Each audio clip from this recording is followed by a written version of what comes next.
Today, we're looking at 15 titles set to hit in 2026. And trust me, these games are already shaping the future of the console.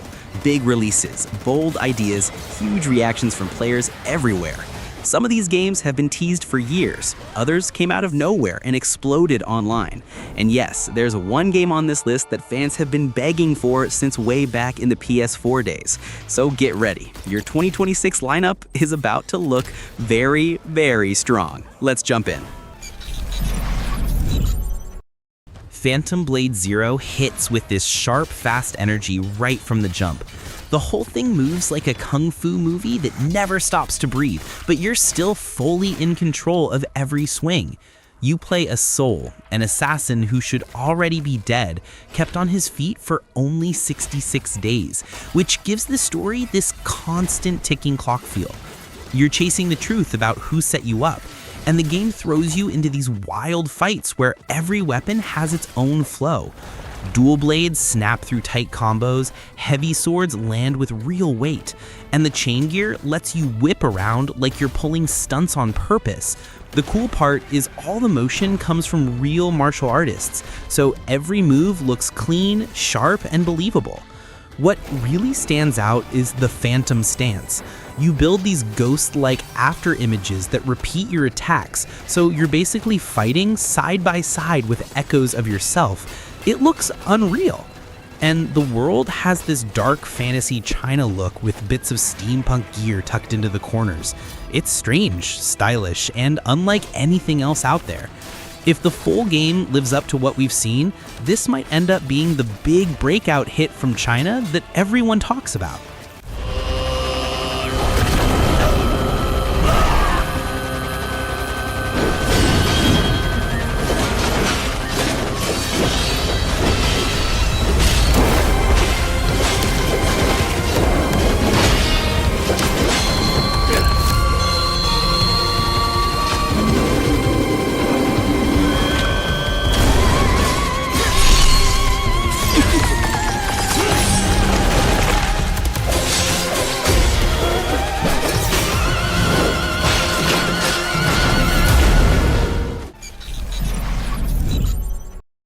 .007 First Light jumps right into that classic spy mood, but with IO Interactive steering the wheel, it already feels like a perfect match. They've spent years building those detailed Hitman levels, so giving them Bond feels like handing an artist their favorite brush.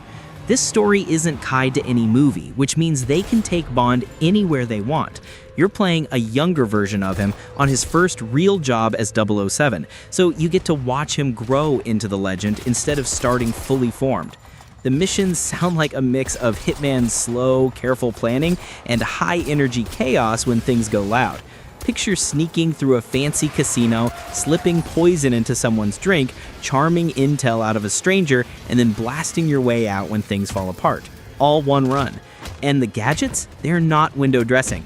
That watch actually matters. Hacking, scanning, pulling info, the whole spy tool set is part of how you move. The wild part is they're building this as the first chapter of a full trilogy. Choices you make here roll into the next games, shaping your personal Bond. IO is already known for tight level design, so mix that with big Bond scenery and it feels like we're finally getting the spy game everyone's wanted for years.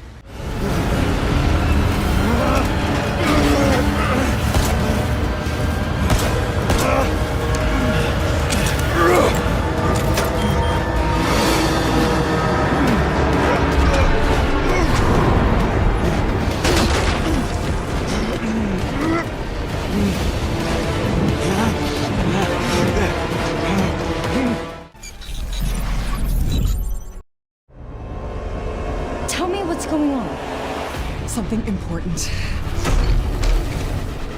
I'm scared. Grace. They're coming.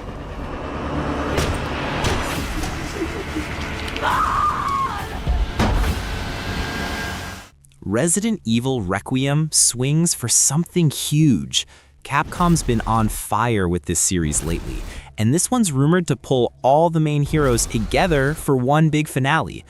Chris, Leon, Jill, Claire, if the leaks are real, everyone's stepping back into the spotlight, which is wild on its own. The gameplay shakeups sound promising too.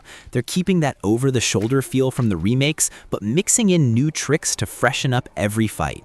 Think breakable cover, rooms that can be torn apart mid-battle, and partner AI that actually supports you instead of burning through your items. The world design is supposed to be fully linked, almost like a modern spin on the old mansion layouts, bigger, darker, and tied together in ways that push exploration. And the talk of a 20-hour campaign crossing different parts of the world, that sounds like the scale fans have been asking for. We're looking at ruined European zones, hidden labs buried underground, maybe even revisits to places longtime fans know by heart, just rebuilt for current hardware. If the visuals land anywhere near what RE4 Remake pulled off, this thing is gonna look unreal on PS5. Requiem feels like it's trying to hit the sweet spot between tight survival horror and big action moments. If Capcom sticks the landing, this could be the one fans remember for a long time.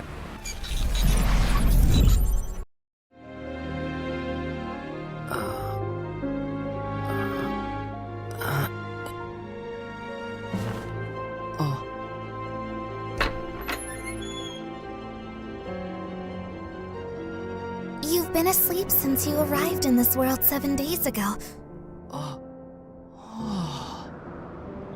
This is Quadratum. It's a world full of life. But for you and I, it's similar to an afterworld, I suppose.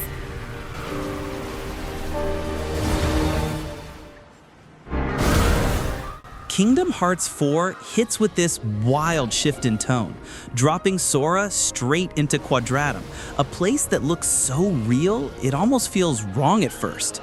But once you see him sprinting across streets that look ripped out of Shibuya, while a huge shadow creature tears up the skyline, the whole idea suddenly makes sense. The series is clearly growing up with the people who've stuck with it. Combat's been reworked too. It's quicker, cleaner, and has that punchy FF7 remake feel without losing the usual flash. And the talk about new Disney worlds, stuff Disney picked up after the early games, that opens the door to some insane crossovers. Star Wars, Marvel, you name it. The story setup is what really grabs me though. This Lost Master arc feels like a fresh start while still carrying all the strange threads from KH3. You've got Donald and Goofy hopping through different realities trying to find Sora, while he's trapped in this odd parallel version of Tokyo dealing with enemies we've never seen before. It's a bold move for the series, and when they drop a new version of Simple and Clean for all this, yeah, nobody's walking out of that with dry eyes. GTA 6 throws us back into Vice City, only now it's reimagined as a huge slice of modern Florida, with its own mood, its own chaos, and its own weird charm. Lucia leads the story this time, and watching her bounce off her partner in crime already feels like a fresh angle for the series. The early leaks had everyone buzzing, and the official trailers basically melt the internet whenever they show up. What pulls me in the most is the talk about NPCs. People on the street won't just wander around. They'll have patterns, habits, and even remember what you've done. That could change the whole feel of the game. And yeah, GTA Online will probably be massive again, but the single player is still the heart of it. The two-character setup worked wonders for GTA 5, so seeing how Lucia and her partner pull off robberies across a Miami-like sprawl sounds incredible. Plus, the tech finally lets Rockstar ditch those old loading screens. Walk into a shop, a club, a random apartment, it all just flows. After replaying GTA 5 across 3 generations, this feels like the big one. February can't get here fast enough. Reanimal looks like someone took Little Nightmares, shook it up with a co-op twist, and said, good luck holding your nerves together. You and a friend play as 2 kids stuck on an island where the humans are gone, and these animal-headed creatures roam around like broken puppets. The art style leans into that off-kilter look where everything moves just a bit wrong, like their limbs bend the wrong direction or their faces don't settle right. The cool part is how the two-player setup actually matters. One of you might be stuck working through a puzzle, while the other is running for their life from some twitchy rabbit-headed thing. And you're both yelling over voice chat trying to stay in sync. The creatures aren't just jump scares either. The game hints that they used to be people, and the world quietly shows you how things went so wrong. Tarsier has always been scary without needing dialogue, and adding co-op just makes every reveal hit harder because you're sharing it with someone. Those moments where both players have to act at the exact same time, wrapped in that eerie Little Nightmares-style mood, this game is absolutely going to test friendships, in the funniest, scariest way possible.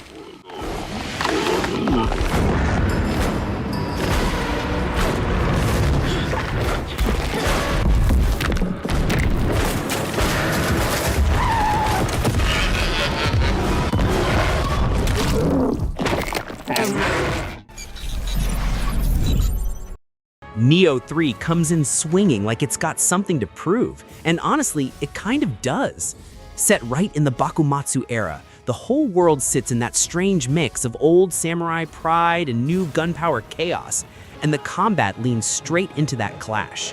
One moment you're catching a blade with a perfect parry, and the next you're flicking out a revolver shot so fast it almost feels rude. The stance system is still the heart of the fight, but now weapons play off each other in ways that get wild fast. And the big twist hits even harder. You're not just channeling yokai anymore, you're turning into a yokai. Full form, full moveset, no half steps. The levels shift away from strict missions and sink into this tangled, maze-like world that keeps looping around on itself. And then there are the invasions. Someone jumps into your world, but this time, they're the boss, a real player piloting a monster. No tells, no patterns, just raw mind games. After Wolong and Rise of the Ronin, this feels like Team Ninja coming home and sharpening every edge they've ever made.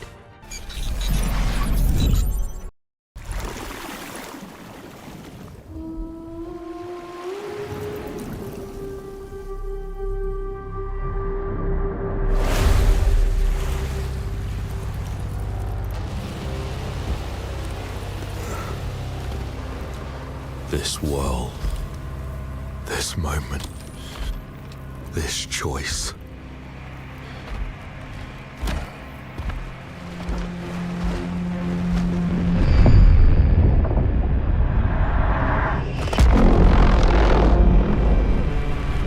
Every time the sun dies, madness reigns. Then everything begins again.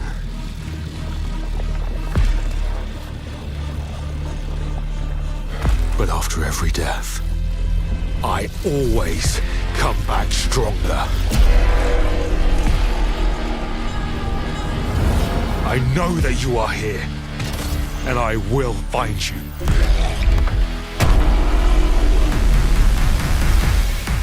Saros hits with an idea so clean and so strange that it sticks in your head right away. The whole world resets every 27 days, but your memory keeps going, dragging the weight of every loop behind you. The combat shifts with you too. The more cycles you burn through, the smarter the enemies get, almost like they're studying you the same way you're studying them. You can't rely on one trick for long. They'll catch on. As the loops stack up, the world starts to twist. Streets don't stay where they used to. Characters don't act like you remember. The art style leans into that breakdown, blending real detail with this dreamy, unstable look that makes everything feel off in the best way. The devs say no two runs line up the same because your choices bend every new cycle into something different. And the emotional side of it hits hard. You grow attached to people who never grow attached back. You remember them, they forget you. That's a rough kind of horror most games never touch. Directive 8020 takes Supermassive's branching hoarder style and drops it into deep space, where the silence alone could carry a whole game. But they don't stop there. The creature you run into doesn't just hunt people. It twists them into shapes tied to their fears, their secrets, the stuff they don't want to admit. So your playthrough might end up with monsters no one else even sees, all because of the choices you made along the way. Co-op returns, and it's designed for pure chaos. Everyone controls different characters at the same time, and one person's bad call can flip someone else's story into a nightmare. Picture your friend panicking in their scene, and suddenly you're stuck dealing with the fallout in yours. The space setting lets them pull off some nasty tricks, drifting through zero gravity with threats floating above and below, airlocks that might save you or kill you, and a crew you're never sure you can trust. And with Supermassive's facial animation pushed into cosmic horror territory, every close-up is going to burn into your brain. If they pull this off, it might be their tightest, boldest horror story yet. Onimusha Way of the Sword lands like a surprise gift you didn't think you'd ever see again. And the crazy part is how bold it looks. Capcom isn't dusting off the old PS2 classic, they're rebuilding it into this sharp modern slash fest. The swordplay has that clean, heavy feel the series was known for, and now there's a full stance system that feels closer to a true samurai duel. The Oni Gauntlet comes back in style, soaking up demon souls so you can power yourself into something fierce, and the finishing moves in the new footage look downright mean in the best way. What really sticks with me is the setting. The Sengoku period already has this wild history behind it, and mixing that with demons and old legends feels like the perfect storm for big moments. The whole thing runs on Capcom's RE engine, so every swing, every creature, every transformation pops with detail. The combat looks tight and patient. Timing matters, and you can't just mash your way through. After years of hoping this series would return, seeing it come back with this kind of polish feels unreal.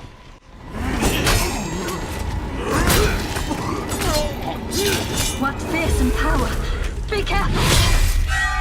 Oh, righteous! And after everything you and your awful kind put him through, too! Were you feeling left out? Here, let me show you something to cheer you up.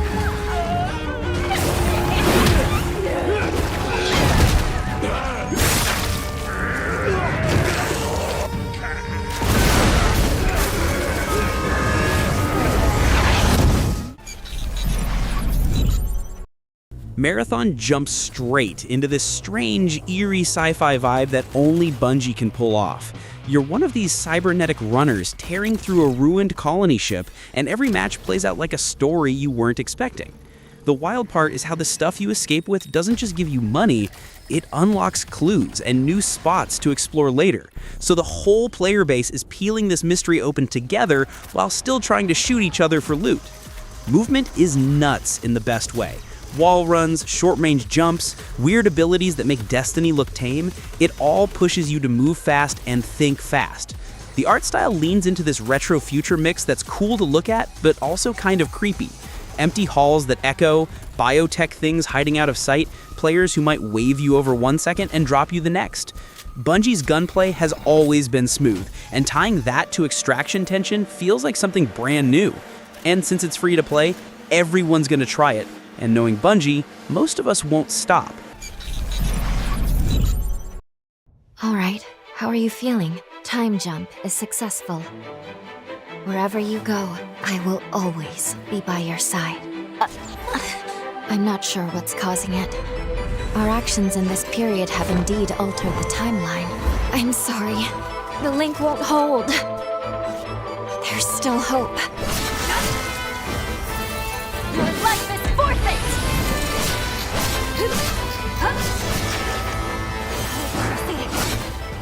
Here I go. To be honest, I used to be filled with doubt, alone. The weight of duty felt suffocating. But now, I have you. Together, I have faith we'll find a way. Code Vein 2 runs with everything fans joked about and just cranks it up with confidence. The character creator is still completely unhinged in the best way, letting you build the most over-the-top anime hero you can dream up. Companions are back, so solo players won't feel like they're wandering the dark alone. And that whole moody vampire look, even more dramatic now. The world shifts into a semi-open setup instead of tight corridor runs, giving you more room to stretch out and experiment. The blood code system is where things get wild, because you're not just swapping roles, you're fusing them, mixing tank skills with spellcasting tricks to make builds that feel wrong but work anyway. The story jumps right after the true ending of the first game, dealing with what happens after the mist fades and revenants try to live side by side with humans. It's heavy, messy, and very anime, which is exactly what this series leans into. Multiplayer also gets a full upgrade, with faction fights over blood supplies. The first game had heart but lacked polish. This one looks like the version the team always wanted to make.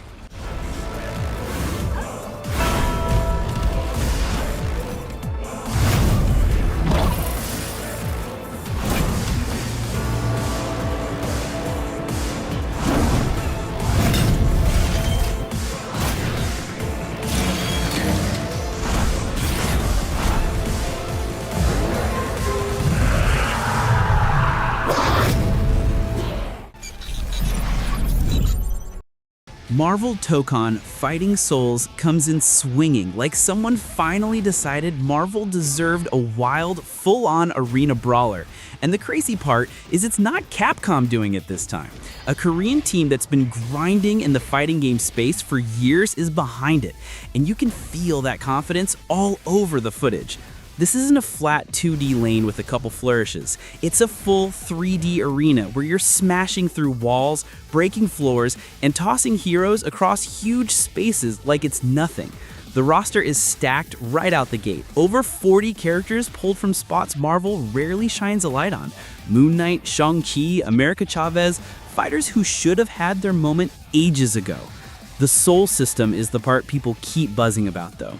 You can flip between fighting styles mid-match, so someone like Black Widow can jump from gadgets to hand to full weapon work in the same round. Rollback netcode at launch, finally! And the story mode goes big with its own multiverse mess, mixing heroes and villains against something that makes Thanos look small. After years of recycled lineups, this feels like a real shakeup for Marvel fighters. Marvel's Wolverine lands with that same, oh yeah, they know exactly what they're doing energy Insomniac keeps delivering. The moment they confirmed this one was going full M-rated, you knew the tone was going to fit Logan instead of trying to soften him up. Those claws aren't for show anymore. The teaser alone gives off that rough, tired, mean edge that works so well with him, and Insomniac's track record with character stories makes the hype feel earned. If they could make people tear up over Spider-Man more than once, imagine what they'll do digging into Wolverine's long, painful history. Combat could get wild fast, taking huge hits, healing in real time, diving into Berserker mode, leaving real damage behind. There's room for all kinds of settings too. Weapon X flashbacks, Rough Nights in Madripoor, even surprise X-Men drops. And since it lives in the same world as Spider-Man, the door's wide open for crossovers later. Insomniac already knows how to build smooth, weighty action. Throw Logan's raw style into that mix, and we might be looking at the best superhero fighting system yet. This is the Wolverine game people have been waiting on for years. Crimson Desert hits like Pearl Abyss looked at their own Black Desert combat and said, let's build a whole single-player monster around this. What started as a prequel slipped into something way bigger, a massive adventure centered on a mercenary named Clive, stuck in the middle of a continent tearing itself apart. The scale is wild. You're riding into huge battles with dozens of soldiers moving at once, vaulting off your horse mid-charge and dropping straight into tight duels that feel sharp and weighty. One moment you're cutting through crowds, the next you're making calls that shift entire war fronts. That's the part that stands out. The story can bend in big ways depending on what you do. Save a commander, lose a fortress, help a faction survive, And suddenly maps, power, and alliances look different. Pearl Abyss's engine is doing nuts work too. Armor looks handcrafted, faces have real emotion, and the landscapes look almost too clean to be real. After years of delays and questions, the game finally feels locked in on its identity. And that identity is simple. Go big, go bold, and make the world feel like it's constantly shifting around you. Alright, that's the full list. 15 PS5 games that are ready to take over 2026, and probably our entire wallets too. And honestly, this year is looking wild. We've got huge studios coming back swinging, sequels that finally feel worth the hype, and brand new worlds that look way too good for my free time. But hey, I know I didn't catch every single big game. There is always that one title someone is waiting for that I didn't squeeze in, so tell me in the comments, what's the one 2026 game you think is going to blow everything else away? I love seeing what you're excited about, because half the time you show me games I didn't even have on my radar. If this video helped you plan out what you're playing next year, make sure to hit subscribe. I'll be covering these games the second we get new trailers, updates, or release info. And yes, I'm already putting together another list for the games that barely missed this one but still look insane. Thanks for hanging out with me today. Enjoy the calm while you can, because 2026 is gonna hit hard. See you in the next one.